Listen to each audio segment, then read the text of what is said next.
ದೇಶವೇ ಅಧರ್ಮದ ಪಾಲು ಯಾವಾಗ ಆಗತ್ತೆ ಆವಾಗ ಸಮಸ್ಯೆ ದೇಶಕ್ಕೆ ಬಂದೇ ಬರುತ್ತೆ. ಹೌದು.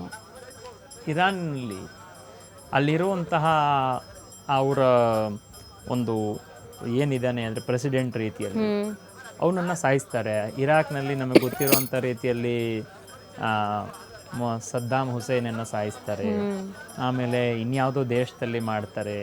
ಇದೆಲ್ಲ ನಾವು ನೋಡ್ತಾ ಇದ್ದೀವಿ. ಈ ಥರದ ಬೇರೆ ಬೇರೆ ದೇಶದಲ್ಲಿ ಎಷ್ಟೊಂದು ಅರಾಜಕತೆ, ಸಮಸ್ಯೆಗಳು, ದೊಡ್ಡಲ್ಲಿ ಇರುವಂತಹ ವ್ಯಕ್ತಿಗಳನ್ನು ಸಾಯಿಸುವಂಥದ್ದು ಯಾಕಾಗತ್ತಿದೆಲ್ಲ ಅಂದ್ರೆ ಆ ದೇಶವೇ ಸಮಷ್ಟಿಯಾಗಿ ಪಾಪ ಮಾಡುತ್ತವೆ.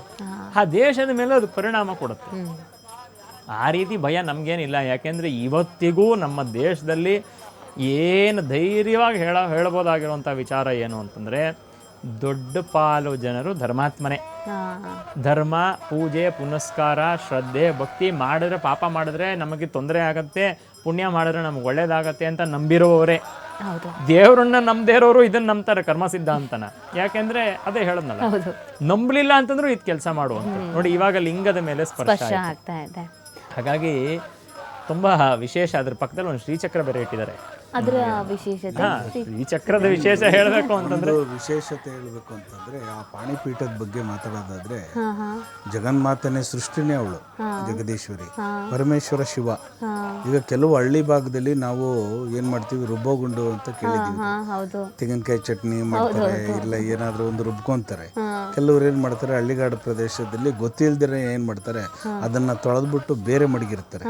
ಈ ಪಾಣಿಪೀಠನೇ ಆ ಓಲ್ ಇರ್ತಕ್ಕಂಥದ್ದನ್ನೇನೆ ತೊಳೆದ್ಬಿಟ್ಟು ಇದನ್ನೇ ಸಪ್ರೇಟ್ ಆಗಿ ಮಡಗಿ ಇದನ್ನ ಬೇರೆ ಇಡ್ತಾರೆ. ಆವಾಗ ಏನಾಗುತ್ತೆ ಅಂದ್ರೆ ಶಿವಶಕ್ತಿಯರನ್ನೇ ದೂರ ಮಾಡೋದಿರ್ತಾರೆ. ಅದು ಪ್ರತೀತಿ ಆ ಮನೆ ಒಳಗಡೆ ನೆಮ್ಮದಿ ಇರ್ತಕ್ಕಂಥದ್ದಾಗಲ್ಲ. ಯಾವತ್ತೂ ಕೂಡ ಆ ಜಗದೀಶ್ವರಿ ಸೃಷ್ಟಿಕರ್ತೆ ಅವಳು. ಈ ಕಲ್ಲು ಇದ್ದೇ ಇರಬೇಕು ಅದರೊಳಗಡೆಗೆ. ಯಾಕಂದ್ರೆ ಶಿವ ಬಂದು ಅಗ್ನಿಕಾರಕ, ಅಂದ್ರೆ ಅತಿಯಾದ ಕಾಮಿಷ್ಟ. ಅಂದ್ರೆ ತನ್ನ ಹೆಂಡತಿನ ಒಂದು ಕ್ಷಣನೂ ಬಿಟ್ಟಿರೋಕ್ಕಾಗಲ್ಲ ಅವ್ರಿಗೆ. ಅಂತ ಒಂದು ಯಾವಾಗಲೂ ತೊಡೆ ಮೇಲೆ ನೋಡಿ ಆ ಪಾರ್ವತಿ ಜಗನ್ಮಾತೆ ಇರಲೇಬೇಕು.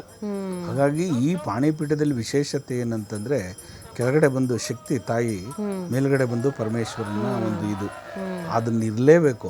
ಮೊದಲು ನೋಡಿ, ಆ ಸೃಷ್ಟಿಕರ್ತೆಯಾದ ಪಾರ್ವತಿಗೇನೆ ರಶ್ಮಿ ಕಿರಣ ಸ್ಪರ್ಶ ಮಾಡ್ತಕ್ಕಂಥದ್ದು, ಆಮೇಲೆ ಪರಮೇಶ್ವರನಿಗೆ ಸ್ಪರ್ಶ ಮಾಡ್ತಕ್ಕಂಥದ್ದು ವಿಶೇಷ ಇಲ್ಲಿ ಈ ದೇವಾಲಯದಲ್ಲಿ. ಇಷ್ಟೊತ್ತು ನಾವೆಲ್ಲ ಕಾಯ್ತಾ ಇದ್ದಂಥ ಕ್ಷಣ, ಸೂರ್ಯ ರಶ್ಮಿ. ನಾವು ಯಾವಾಗ್ಲೂ ಹಾಗೇನೆ ಮುಖ್ಯವಾಗಿ ಈ ಕಂಪ್ಲೀಟ್ ಆದಂಥ ಈ ಪ್ರಕ್ರಿಯೆಗೆ ಏನಿದೆ, ಸಂಪೂರ್ಣವಾಗಿ ನೋಡಿ ನಿಧಾನವಾಗಿ ಮೊದಲು ನಂದಿಯ ಮೇಲೆ, ಆ ನಂತರ ಪಾದಕ್ಕೆ, ಇದೀಗ ಮಧ್ಯಭಾಗಕ್ಕೆ ಸ್ಪರ್ಶ ಆಗ್ತಾ ಇರೋದಿದೆಯಲ್ಲ, ಇದನ್ನು ಕಣ್ತುಂಬ್ಕೊಳ್ಳೋದಕ್ಕೆ ಅಂತ ಎಷ್ಟೋ ದಿನಗಳಿಂದ ಕಾಯ್ತಾ ಇರ್ತಾರೆ. ಎಷ್ಟೋ ಭಕ್ತಾದಿಗಳು, ಇವತ್ತು ತುಂಬ ಜನಕ್ಕೆ ಅವಕಾಶ ಇಲ್ಲ, ಅಲ್ಲಿ ಜಾಗ ಸಾಕಾಗೋದಿಲ್ಲ ಅಂತ, ಬಟ್ ಹೊರಗಡೆ ವ್ಯವಸ್ಥೆ ಮಾಡಿರ್ತಾರೆ LED. ಬಟ್ ನೀವು ಮನೇಲೆ ಕೂತ್ಕೊಂಡು ಆರಾಮಾಗಿ ಇದನ್ನು ವೀಕ್ಷಣೆ ಮಾಡ್ತಾ ಇದ್ದೀರಾ. ಅಂದರೆ ಇದಕ್ಕಿಂತ ಧನ್ಯ ಅಥವಾ ಇದಕ್ಕಿಂತ ಪುಣ್ಯ ಇನ್ನೇನು ಬೇಕು ಅಂತ ಭಾವಿಸೋದು ಉಂಟು. ಎಷ್ಟೋ ಭಾಗಗಳಿಗೆ, ಅಂದರೆ ಬೇರೆ ಬೇರೆ ಪ್ರದೇಶಗಳಿಗೆ ನಾವು ಹೋಗೋದಕ್ಕಾಗಲ್ಲ.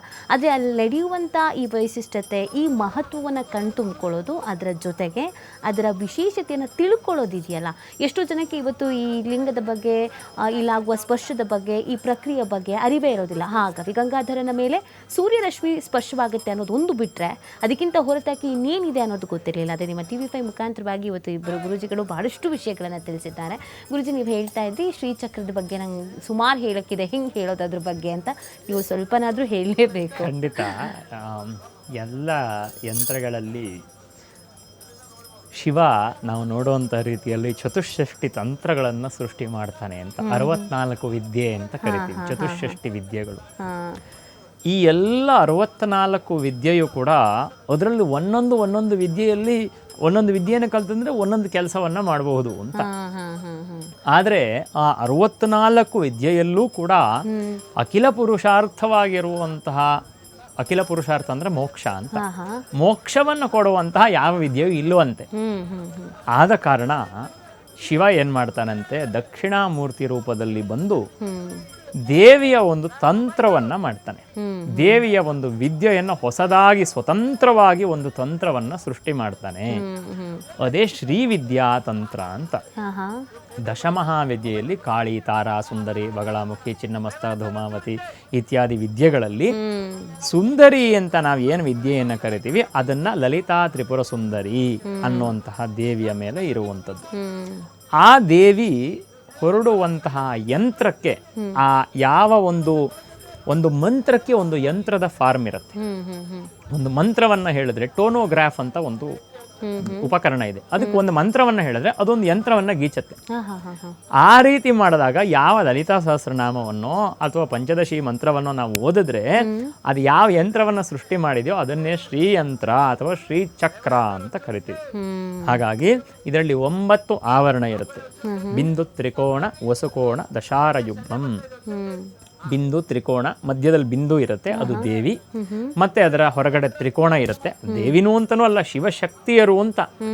ಮಧ್ಯದಲ್ಲಿ ಬಿಂದುವಿನಲ್ಲಿ, ತ್ರಿಕೋಣದಲ್ಲಿ ಒಂದಷ್ಟು ಜನ ತಿಥಿನಿತ್ಯ ದೇವತೆಗಳು ಅಂತ ಇರ್ತಾರೆ, ವಸುಕೋಣ ಅಂತ ಇರುತ್ತೆ. ಇದೆಲ್ಲವನ್ನ ಒಂದು ಯಂತ್ರದ ರೂಪದಲ್ಲಿ ಇಟ್ಟಿರುವಂಥದ್ದು ಆ ಎಲ್ಲ ದೇವತೆಗಳನ್ನ, ಅದನ್ನ ನಾವು ಶ್ರೀಚಕ್ರ ಅಥವಾ ಶ್ರೀಯಂತ್ರ ಅಂತ ಕರಿತೀವಿ. ಅಲ್ಲಿ ಇರುವಂಥದ್ದು ಮೇರು ಪ್ರಸ್ತಾರ ಅಂತ, ಅಂದ್ರೆ 3D. ಇನ್ನೊಂದು ಭೂಪುರ, ನೆಲ ಸಮದಲ್ಲಿ ಇರುವಂತ ಸ್ಟ್ರೈಟ್ ಆಗಿರೋ ತರ ಭೂಪುರ 2D ಆಗಿರುತ್ತೆ. ಅದನ್ನ ನಾವು ನಿಮಿಷಾಂಬ ದೇವಸ್ಥಾನ ಅಲ್ಲಿ ನಾವು ನೋಡಬಹುದು, ಅಲ್ಲಿ ಇಟ್ಟಿರುವಂಥದ್ದು. ಮತ್ತೆ ಪಕ್ಕದಲ್ಲಿ ಇನ್ನೊಂದು ಪಚ್ಚೆಯ ಲಿಂಗ ಅಂತ ಕಾಣಿಸ್ತಿದೆ. ಹಾ, ಶಿವಲಿಂಗಗಳನ್ನ, ಹೌದು, ಶಿವಲಿಂಗಗಳನ್ನ ಅನೇಕ ಧಾತುವಿನಲ್ಲಿ ಮಾಡ್ತಾರೆ, ಅನೇಕ ರಸಗಳಲ್ಲಿ ಮಾಡ್ತಾರೆ. ದಾರುಜಲಿಂಗ, ಮರದ ಲಿಂಗ, ರಸಲಿಂಗ ಅಂದ್ರೆ ಮರ್ಕ್ಯೂರಿನಲ್ಲಿ ಲಿಂಗವನ್ನ ಮಾಡ್ತಾರೆ, ಅಥವಾ ಪಾದರಸ, ಮರ್ಕ್ಯೂರಿ. ಬೇರೆ ಬೇರೆ ಲೋಹಗಳಲ್ಲಿ ಲಿಂಗ ಮಾಡ್ತಾರೆ, ಶಿಲೆಯಲ್ಲಿ ಲಿಂಗ ಮಾಡ್ತಾರೆ. ಅದರಲ್ಲಿ ಶಿಲೆಗಳಲ್ಲಿ, ರತ್ನಗಳಲ್ಲಿ ಅನೇಕ ಲಿಂಗಗಳನ್ನ ಮಾಡ್ತಾರೆ. ನಮ್ಮ ದೇಶದಲ್ಲಿ ಪೂರ್ತಿಯಾಗಿ ಮರಕತ, ಎಮರಲ್ಡ್ ಅಲ್ಲಿ ಮಾಡಿರುವಂತಹ ಲಿಂಗ ತಮಿಳ್ನಾಡಿನಲ್ಲಿ ಒಂದ್ ಕಡೆ ಇದೆ. ಅದಕ್ಕೆ ಬೆಲೆ ಕಟ್ಲಿಕ್ಕೆ ಸಾಧ್ಯ ಇಲ್ಲ ಅಷ್ಟು. ಮತ್ತೆ ಅದೇ ತರದೊಂದು ಲಿಂಗದ ಒಂದು ಚಿಕ್ಕ ಲಿಂಗ ಅನ್ನೋ ತರದ್ದು ನಮ್ಮ ನಂಜನಗೂಡಿನಲ್ಲೂ ಕೂಡ ಇದೆ, ಟಿಪ್ಪು ಸುಲ್ತಾನ್ ಅವರು ಪ್ರತಿಷ್ಠೆ ಮಾಡಿಸ್ತಾರೆ. ಸೊ ಆ ಥರ ಲಿಂಗಗಳಲ್ಲಿ ಮರಕತ ಲಿಂಗಕ್ಕೆ ತುಂಬ ವಿಶೇಷವಾಗಿರುವಂತಹ ಬುದ್ಧಿಯನ್ನ ಪ್ರಚೋದನೆ ಮಾಡುವಂತಹ ಲಿಂಗ ಅದು. ಮರಕತದಲ್ಲಿ, ಎಮರಲ್ಡಲ್ಲಿ ಲಿಂಗವನ್ನು ಮಾಡಿದ್ರೆ ಆ ಲಿಂಗವನ್ನು ಕೂಡ ಇಟ್ಟು ಪೂಜೆಯನ್ನ ಮಾಡ್ತಾ ಇದ್ದಾರೆ. ಒಂದೊಂದು ಲಿಂಗಕ್ಕೊಂದೊಂದು ಮಹತ್ವ ಇದೆ. ದಾರುವಿನಲ್ಲಿ ಮಾಡಿರುವಂತಹ ಲಿಂಗಕ್ಕೇನು, ರಸಲಿಂಗಕ್ಕೇನು, ನರ್ಮದಾ ನದಿಯಲ್ಲಿ ಸಿಗುವಂತಹ ಲಿಂಗಕ್ಕೆ ಏನು ವಿಶೇಷ, ಸ್ಫಟಿಕ ಲಿಂಗಕ್ಕೆ ಏನು ವಿಶೇಷ ನೋಡಿ. ಆ ಲಿಂಗದ ಪಕ್ಕದಲ್ಲಿ ಒಂದು